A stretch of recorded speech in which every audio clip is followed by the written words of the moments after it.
10 వస్తువుల కొన్న వేల 8 వస్తువుల అమ్మకపు వేలతో సమానము అయిన లాభ శాతం ఎంత? 10 వస్తువుల కొన్న వేల 8 వస్తువుల అమ్మకపు వేలతో సమానమైన లాభ శాతం ఎంత అని ఇచ్చాడు. సో ఏ విధంగా చేస్తారు చూడండి. ఇది డిఎస్సి 2019లో ఇచ్చాడమ్మా. ఇది చూడండి, 10 వస్తువుల కొన్న వెల ఈజ్ ఈక్వల్ టు 8 వస్తువుల అమ్మకపు వెల. రైట్, 10 వస్తువుల కొన్న వెల ఈజ్ ఈక్వల్ టు 8 వస్తువుల అమ్మకపు వెల కదమ్మా. సో మనం ఏం చేద్దామంటే ఇది 10 ఇంటూ కొన్న వెల ఈజ్ ఈక్వల్ టు 8 ఇంటూ అమ్మిన వెల అనుకోండి. షార్ట్ కట్ మెథడ్ అనమాట. అమ్మిన వెల ఈ టైప్ తీసుకొచ్చేయండి, 10ని టైప్ తీసుకెళ్ళిపోండి.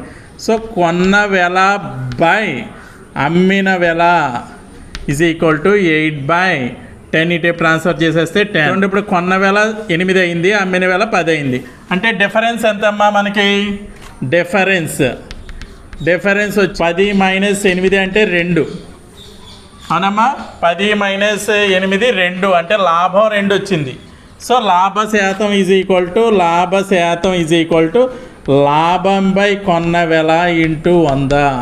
సో ద లాభం అంటే ఎంత వచ్చింది? 2 / కొన్న వెల 8 ఇంటూ 100. 2 4 8 4 25. సో 25% అనమాట. లాభ శాతం ఎంత వచ్చిందమ్మా? 25%.